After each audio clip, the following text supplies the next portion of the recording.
Hello, welcome to this week's edition of WCS Sports Connection Coaches Preview Show. I'm your host, Jeremy Qualls, and with me are the two head coaches from tonight's big Battle of the Woods, Ravenwood at Brentwood, Coach Richie Wessman, Coach Crawford. How are you guys doing? Doing well. Thank you so much for joining us today. Thanks for having us. All right, let's talk a little bit about what's going on in your worlds. Coach Wessman, I'm going to let you do it first because you're the visiting team. Let's talk a little bit about yourself. I know that you're new to the WCS Sports Conference, so let's give everybody a little bit of background about you. Sure. I'm from the West Coast originally. Played and coached at USC to start my career off. Went to Ole Miss, Clemson. Spent about 5.5 years with the Titans. Coached for a D2 school up in Minnesota. So coming back here is really my first experience in high school football. But it's been an absolute blast so far. The kids are great. The parents and support at Ravenwood is fantastic. Coach Crawford, you like me, you're more of a country guy. Veteran. We cannot say that we're not from the West Coast unless we say we're from the West Coast of the Harpeth River. Well, I was from West Tennessee, so okay. That's where Coach Wessman and I have. He's from out west, I'm from out west, and so that's the one connection we figured out we already have. Well, let's talk about your coaching staffs. Let's start with you at Brentwood. Who you've got in positions? I know in the offseason we have a lot of changes, a lot of turnover sometimes. Some of your younger guys move on to other programs. Some of your assistant guys step into head programs. So let's talk about who you've got on your staff currently and what position they do. Sure. Tom Crawford coaches our defensive line. He's a 51-year veteran of coaching. He teaches sociology at our place a couple of periods a day, so he's a retired guy that it's been a blessing to be around. Inside linebackers is Steve Brock. He teaches the financial, whatever that financial course is now, personal finance. There we go. Yep. At Brentwood High, Drew Collier is our cornerback coach. He's UT grad, Cleveland boy, so I've got a connection with him. And he teaches English. And then we lost our safeties coach, Corey Phillips. He went to Vanderbilt to be in their player personnel department. We replaced him with Jacob Norfleet, who played for us there at Brentwood. He's a TA in our special services program. He coaches our outside linebackers. Gabe Evans coaches our offensive line. He teaches U.S. history. Pat Kern coaches our wide receivers. He's a physical education, wellness teacher, still physical education, by the way. Our quarterbacks coach is Terry Ligon. He's new to our staff, formerly of Oakland High School. Running backs coach Charlie Sanford from Sanford University, which is always a tongue twister. And then offensive coordinator is Clint Finch, who teaches human geography or world history or some of that AP stuff at our place. So got full staff in place and 4 freshman coaches. And Clint's wife Dana is the principal at Heritage Middle. She's the head coach. Yep. She's the head coach. Probably is at home as well. She tells Clint what to do. We all have head coaches at home.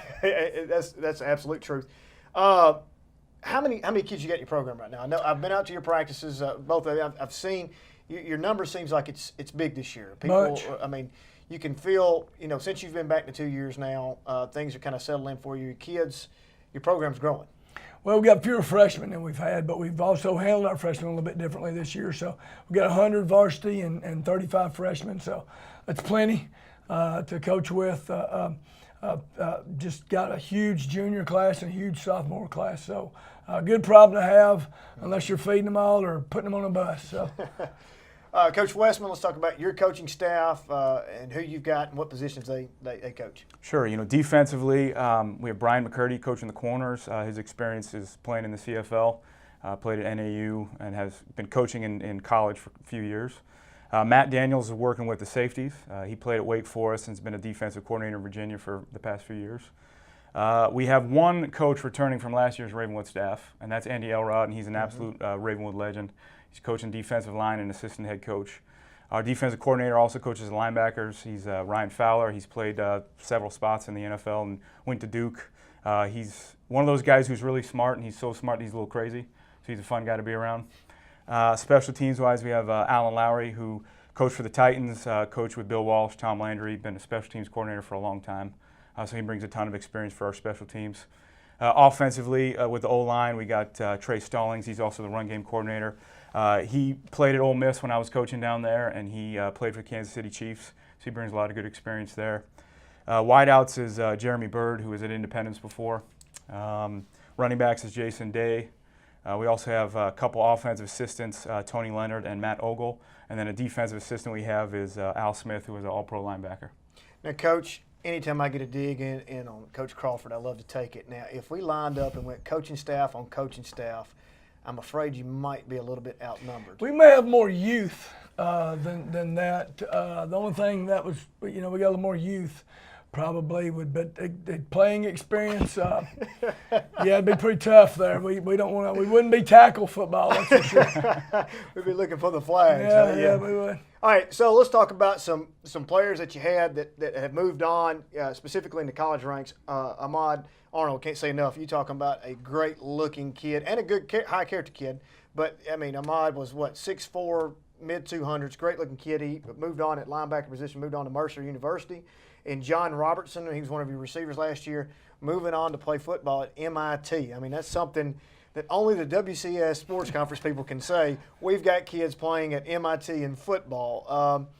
Returning Tucker Day, obviously, right now, one of the most heralded kickers in the country, ranked number 1 in most of the polls, All-American. Will Stallworth, Christian Lebrecht, and Braxton McGill, Will Leon. Those kids coming back for you. Anybody else we're missing there? I know your quarterback, Carson Shacklet, right now. Let's talk about your players that you've got right now that you're looking to have a breakout season with. Sure. I think 2 that you mentioned, Will Leon, number 13. Will, for us, has a lot of speed. We think he has the ability to go deep and take the top off stuff. So he's also really improved his game. He's one of those guys that everybody would love to coach. He don't say boo. He just comes to work every day and tries to get better. Christian Lebrecht is another guy we think that can play at some level just because he's 6'6", 220.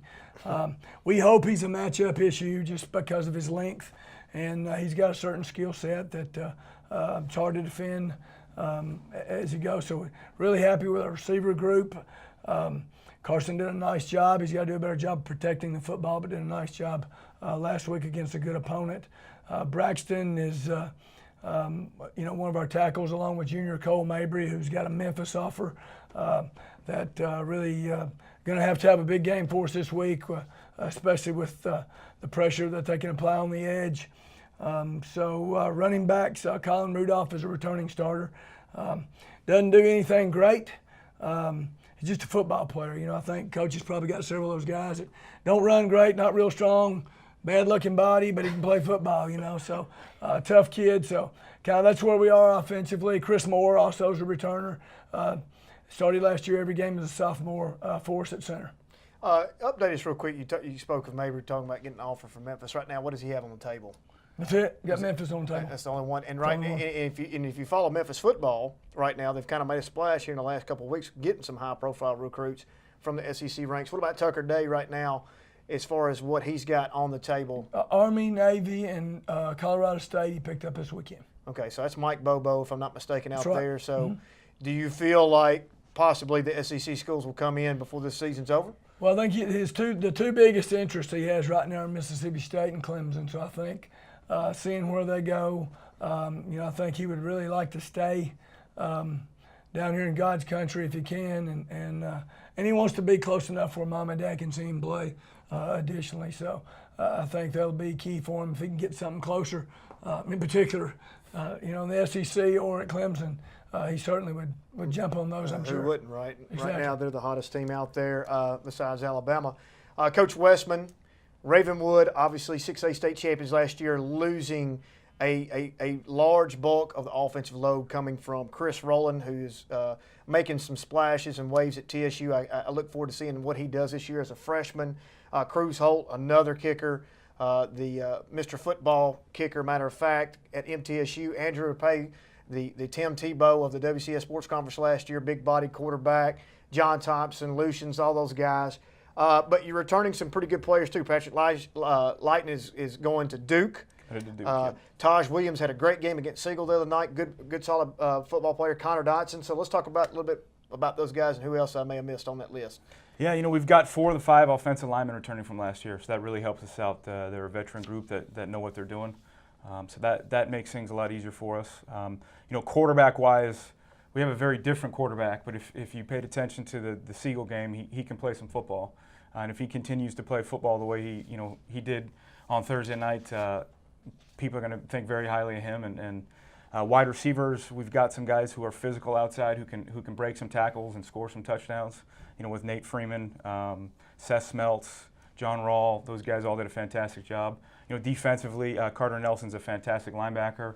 In the secondary, all those guys, we're pretty deep in the secondary. We got a lot of guys who can fly around and make some plays. Well, you mentioned McCain Morrow. Let's talk about the difference in a year or two may make for an athlete. What is his class right now? Is he He's a senior. He's a senior.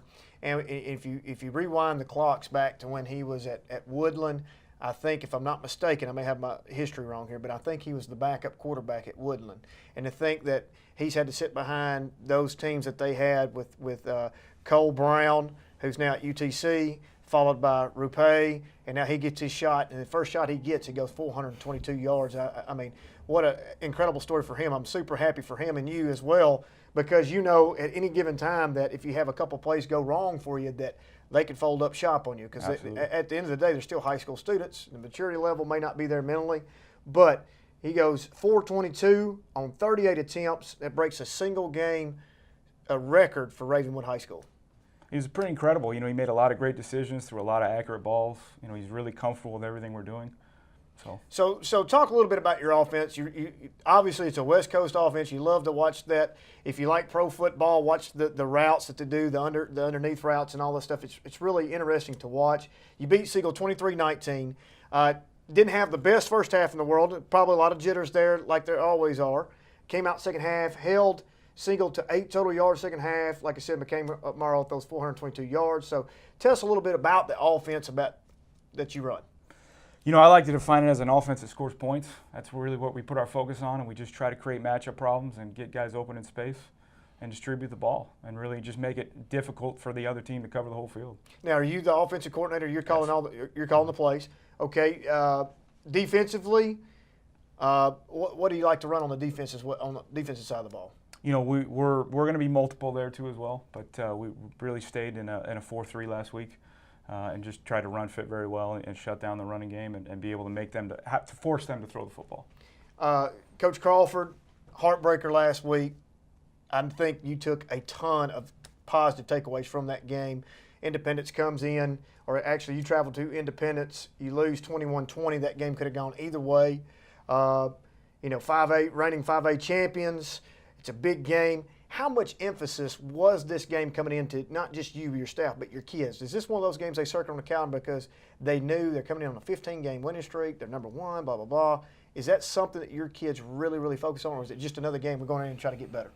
I don't know. I think for us it was about I think when you get those type games, you kind of see where you stand. We knew they were going to be good. We knew they had great skill kids. We knew it was going to be a well-coached football team, so I think it's probably a measuring stick there to see where you stand.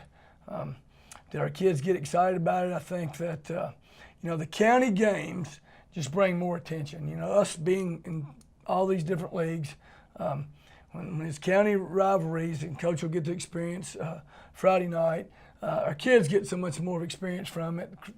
Stands are crowded. Both student bodies are into it. Both squads are into it. I think it's a much more fun atmosphere for our kids. So played in front of a great crowd. Indy's student body did a great job. Our student body did a great job.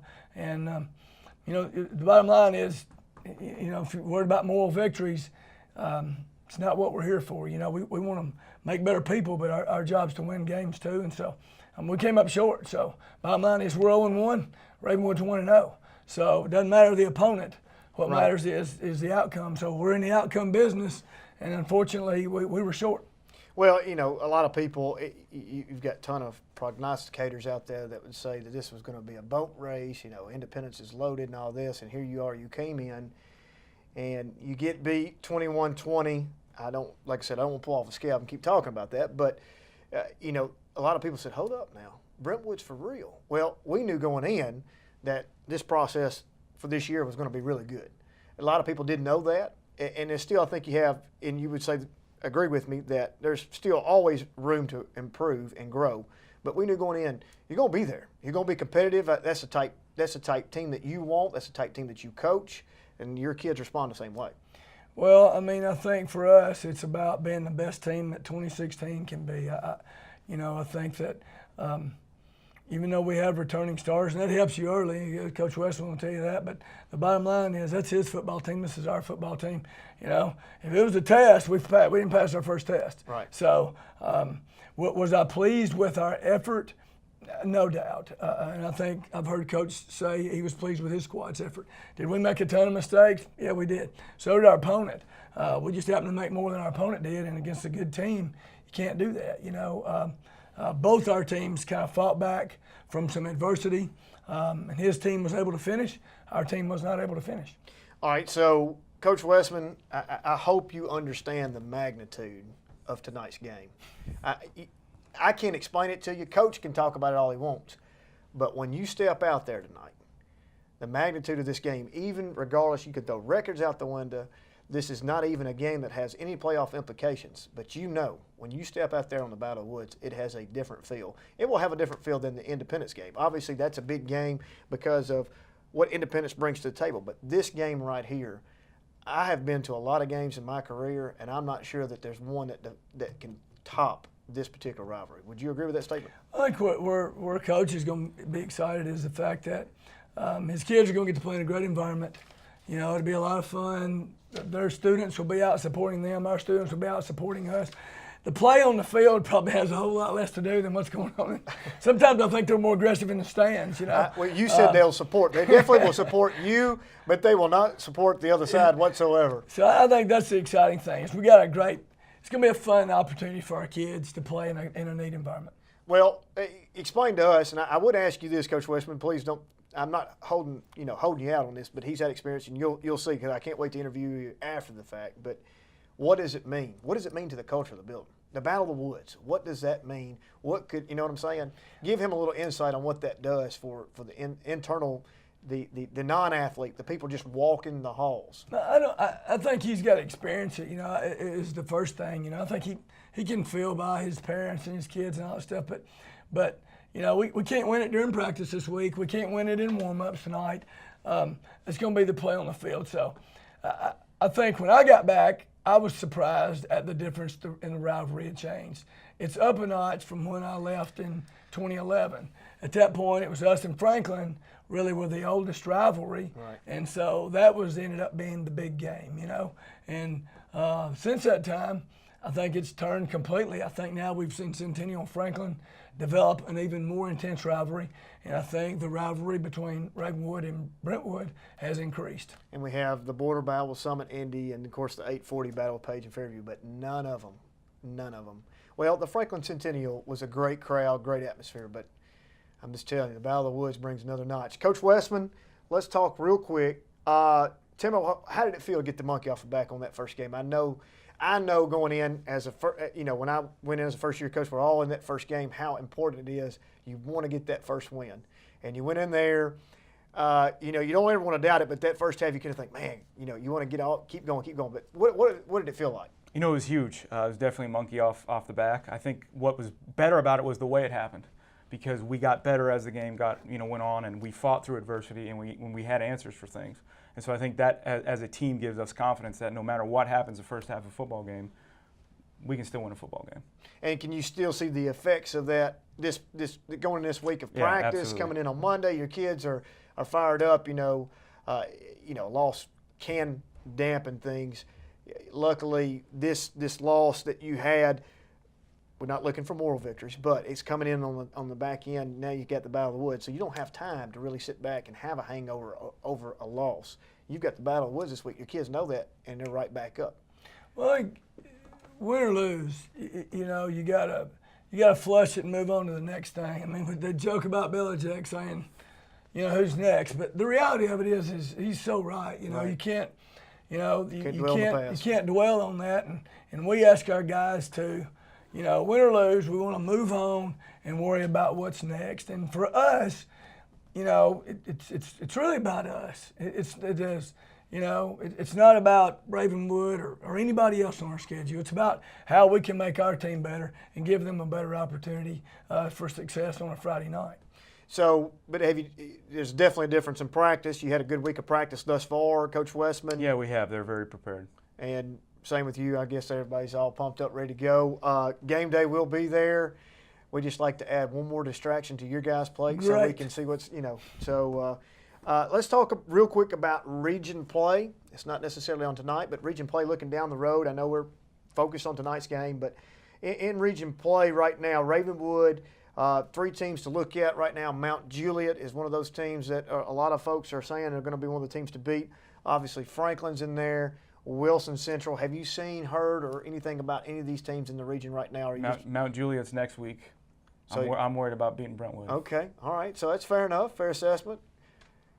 I was sitting in these shoes last year. I didn't even know who we were playing. Right. So, so I have a year of experience on Coach Wessman, but all I know is Henry County has a lot of advantages in our league. The way they can operate kind of on their own up there, and they always have really good players. Obviously, Centennial in our league, and then we just simply don't hear any Clarksville news. But right. I'm not an internet surfer.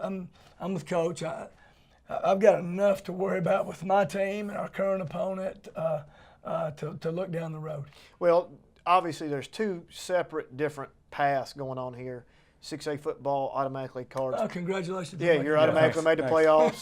Congratulations. That win last week got you in. You didn't know that, Actually, did you? Siegel's in too. Siegel got in too. Brentwood has to earn their way in. Top 4 slot right now. Last year, you got in. You won 2 games in the postseason. Am I correct on that? Or 1 game on the postseason. This year, with Henry County already getting beat, we've talked about that off the air. Liberty Tech, great team. Get off the bus. You can't tell what you're going to get. Unbelievable athletes.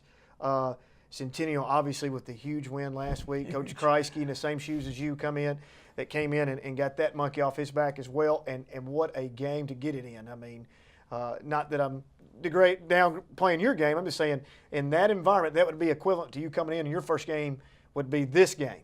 And you'll see what I'm talking about Friday night when y'all come out of the field house because there's nothing like it. But, Dixon County getting beat by Creekwood. They have a kid on there, one of their players going to North Carolina.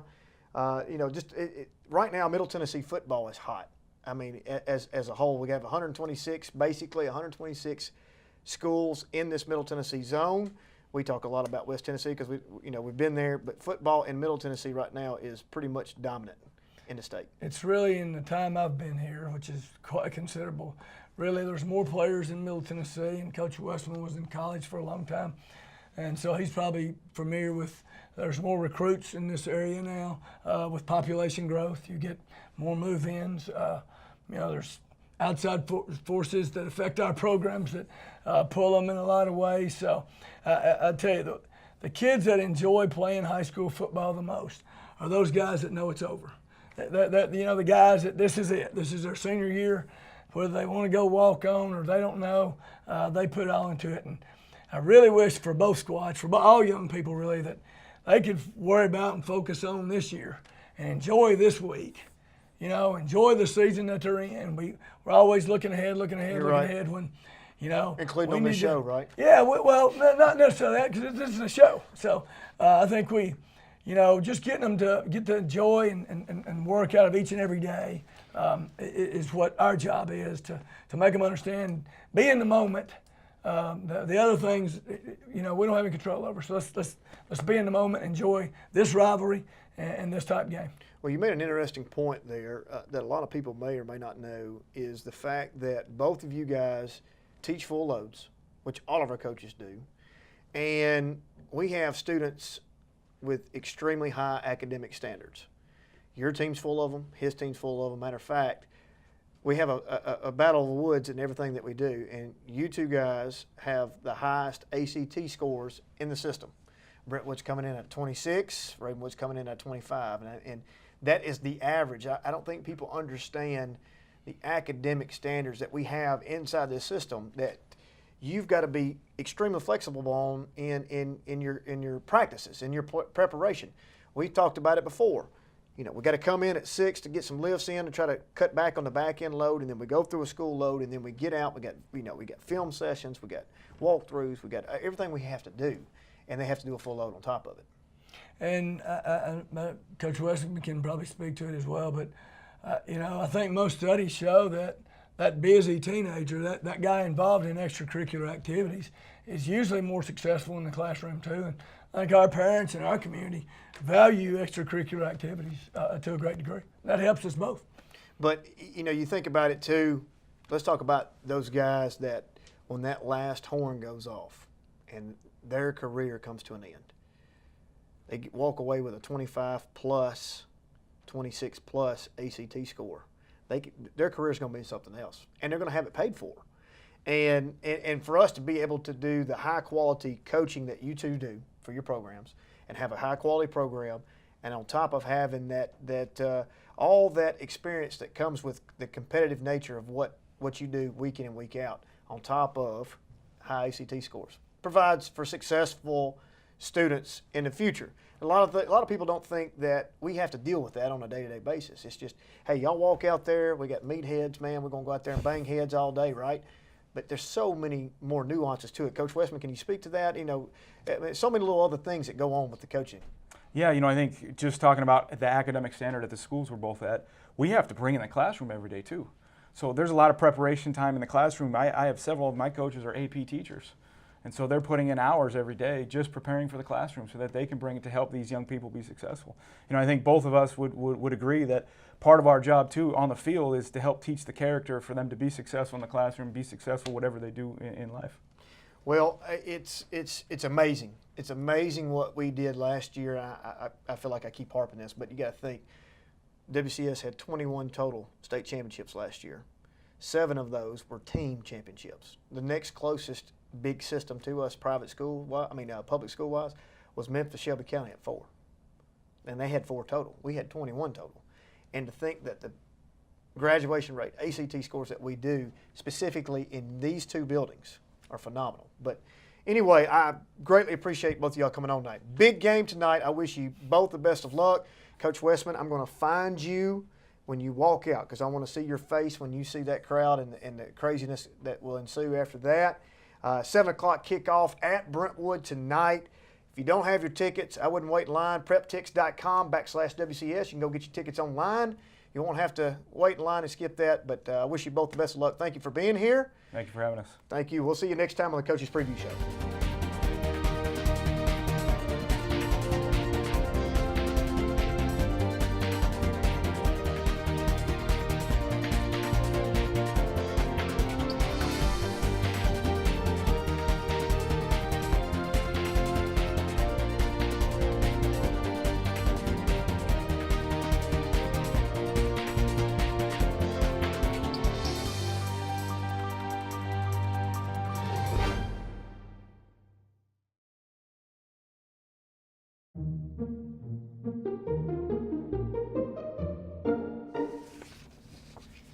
Bricks. Sturdy, heavy, hard, smooth, rough, narrow, wide, ignored as ordinary, yet formed with ancient skills. Bricks offer security without aggression. White to black, rose to cream to gray, touches of purple, magenta, vermilion. The history and moods of earth are revealed by their presence. Used for strength, yet brittle, bricks shed chips when tumbled, but last centuries stacked tightly. They stand steady, offer the pleasures of earth, a sense of time, rarely intrude, simply wait for the observer's eye.